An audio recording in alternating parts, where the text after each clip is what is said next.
Good evening students, welcome to SRS IAS and law academy.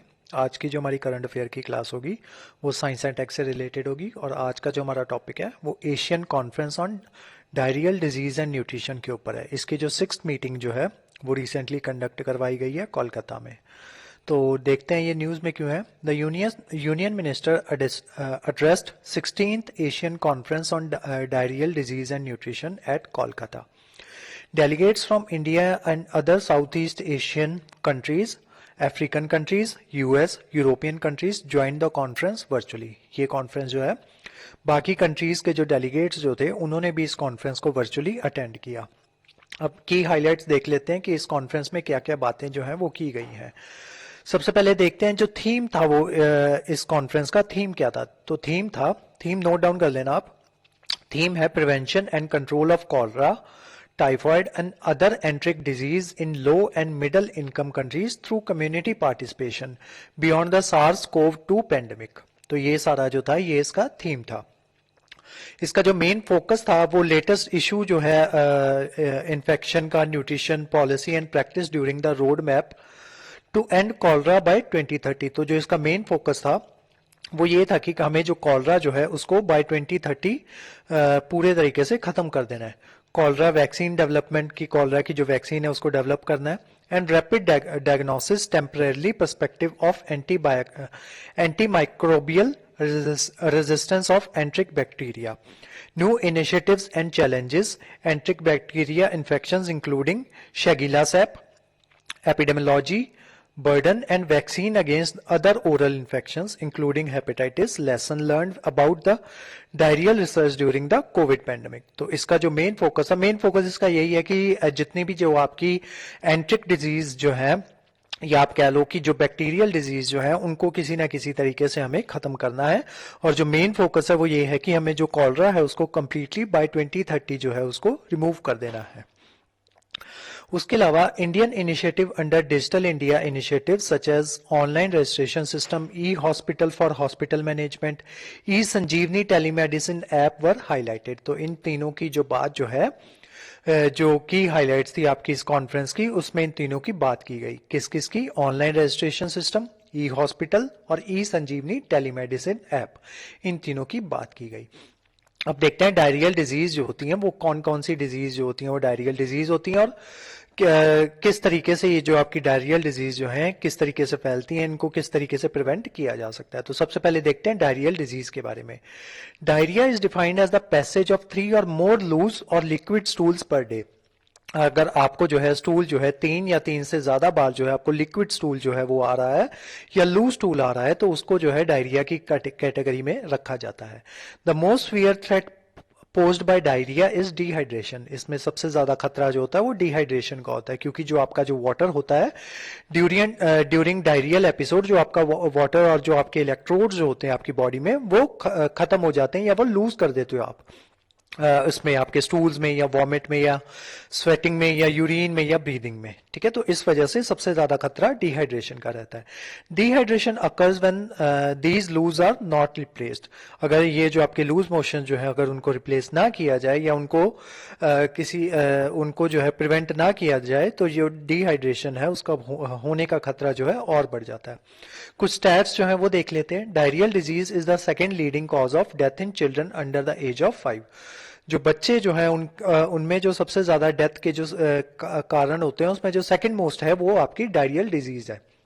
Each year diarrhoea kills around 5,25,000 children under the age of 5. Globally, there are nearly 1.7 billion cases of childhood diarrheal disease every year. अब इसकी types जो है diarrhoea की वो देख लेते हैं। सबसे पहले आपकी आती है acute watery diarrhoea, it last several hours और डेज, इंक्लूड कॉलरा। सेकेंड आपका आता है एक्यूट ब्लडी डायरिया, इसको डाइसेंट्री भी कहा जाता है। इसमें जो है आपका जो स्टूल होता है उसके थ्रू ब्लड भी आता है।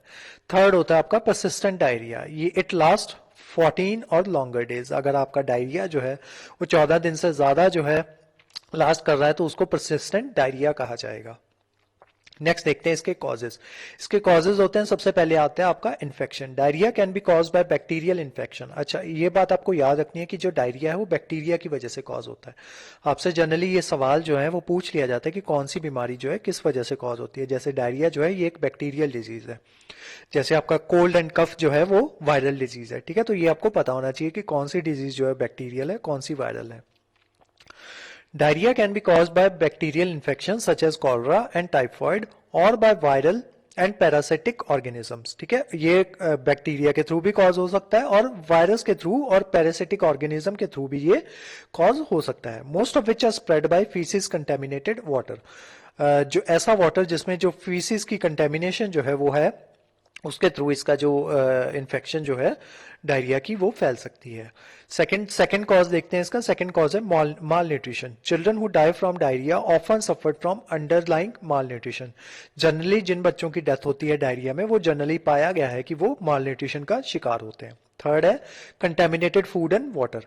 ऐसा वाटर या फूड जिसमें जो फीसिस के जो कुछ पार्टिकल्स जो हैं या कंटेमिनेशन ऑफ फीसिस जो है वो पाई जाती है, तो उसके थ्रू भी जो आपका डायरिया जो है डिजीज वो कॉज होती है। और वो फीसिस जो है ह्यूमन फीसिस भी हो सकता है, एनिमल फीसिस भी हो सकता है। जनरली क्या होता है कि जो आपका जो वाटर की सप्लाई होती है ना वो सीवेज के साथ ही होती है। तो अगर ऐसा कहीं पे होता है, तो अगर सीवेज में मान लो लीकेज हो जाती है और वो किसी तरीके से आपके ड्रिंकिंग वाटर में मिक्स हो जाता है, तो उससे जो डायरिया का जो खतरा है वो बढ़ जाता है। अब देखते हैं इसके प्रिवेंशन की, इसको डायरिया को प्रिवेंट कैसे किया जा सकता है। Access to safe drinking water. आपका जो पानी होता है वो साफ होना चाहिए। इम्प्रूव्ड सैनिटेशन जो होनी चाहिए वो अच्छे तरीके से होनी चाहिए। Hand washing with soap. हाथ आपको खाना खाने से पहले जो आपको हाथ जो है वो अच्छे से धोने होते हैं। Exclusive breast feeding for the first 6 month of life. जैसे बच्चे का जन्म होता है तो उसको फर्स्ट 6 मंथ जो है वो ब्रेस्ट फीडिंग जो है वो करवानी चाहिए। Good personal and food hygiene. Health education about how infection spread. Health education आपको होनी चाहिए कि किस तरीके से जो है ये जो इन्फेक्शन जो है ये किस तरीके से स्प्रेड करते हैं। जब आपको पता होगा तो आप ऑलरेडी पहले से ही उसकी प्रिवेंशन करके रखोगे। उसके अलावा जो रोटा वायरस वैक्सीन जो होते हैं वो भी इसको प्रिवेंट करने में काफ़ी मददगार साबित होते हैं। अब इसकी ट्रीटमेंट देखते हैं कि मान लो अगर आपको डायरिया हो गया तो उसको ट्रीट कैसे करना है। Rehydration with ORS. जो आपका जो ओरल रिहाइड्रेशन सॉल्यूशन होता है ना ओआरएस, उसके साथ आपको अपनी बॉडी को रिहाइड्रेट करना होता है। कैसे? ओआरएस को मिक्स करना होता है क्लीन वाटर के साथ, सॉल्ट और शुगर के साथ। It cost a few cents per treatment. ORS is absorbed in the small intestine and replace the water and electrolytes lost in the feces। जो आपने वाटर और जो इलेक्ट्रोलाइट्स जो थे वो आपने लूज कर दिए थे फीसिस के दौरान, उनकी जो कमी जो है उनको ये रिप्लेस कर देगा ORS सॉल्यूशन। सेकेंड है आपका zinc supplement. Zinc supplement reduce the duration of diarrhoeal episode by 25% and are associated with 30% reduction in stool volume. तो आप ये जो जिंक सप्लीमेंट जो है ये जो आपके डायरियल एपिसोड जो है उनको डिक्रीज कर देते हैं 25% से, तो ये भी काफी मददगार साबित होते हैं। नेक्स्ट आते हैं rehydration with intravenous fluids. This is done in the case of sphere hydration और शॉक। स्फीयर हाइड्रेशन की वजह से कई बार क्या होता है आपकी बॉडी जो होती है वो शॉक में चली जाती है, तब ये जो आपके इंट्रावेनस जो फ्लूइड्स होते हैं ये यहाँ पे क्या कहते हैं इनको दिया जाता है ताकि वो जो आपकी बॉडी है उसको रिहाइड्रेट कर सकें। उसके अलावा न्यूट्रिएंट रिच फूड्स। जो न्यूट्रिएंट रिच फूड्स जो है वो अगर आप खाओगे तो आपका जो इम्यून सिस्टम है वो ऑलरेडी इतना स्ट्रांग होगा कि कोई भी बीमारी जो है वो आपको आपके आसपास भी नहीं आ पाएगी। लास्ट है आपका consulting with a health professional, कि आपको जो है हेल्थ प्रोफेशनल से कंसल्ट करके उससे दवाई लेनी है। उसके अलावा कुछ रिलेटेड इनिशिएटिव्स जो इंडिया द्वारा लिए गए हैं डायरियल डिजीज को लेके उनको देख लेते हैं। तो सबसे पहला है intensified diarrhoeal control fortnight IDCF। तो ये क्या करता है, अवेयरनेस जो है अबाउट ORS और जिंक सप्लीमेंट जो है वो बताता है, अवेयर करता है लोगों को कि किस तरीके से ORS और जो जिंक सप्लीमेंट्स हैं वो आपको लेने चाहिए डायरिया में। इसका एम जो है वो ये है कि 0 चाइल्ड डेथ जो है due to childhood diarrhoea since 2014। ठीक है, तो इसका एम क्या है कि 0 चाइल्ड डेथ हो डायरिया की वजह से। Integrated action plan for prevention and control of pneumonia and diarrhoea. ठीक है, ये हमारा सेकेंड इनिशिएटिव है।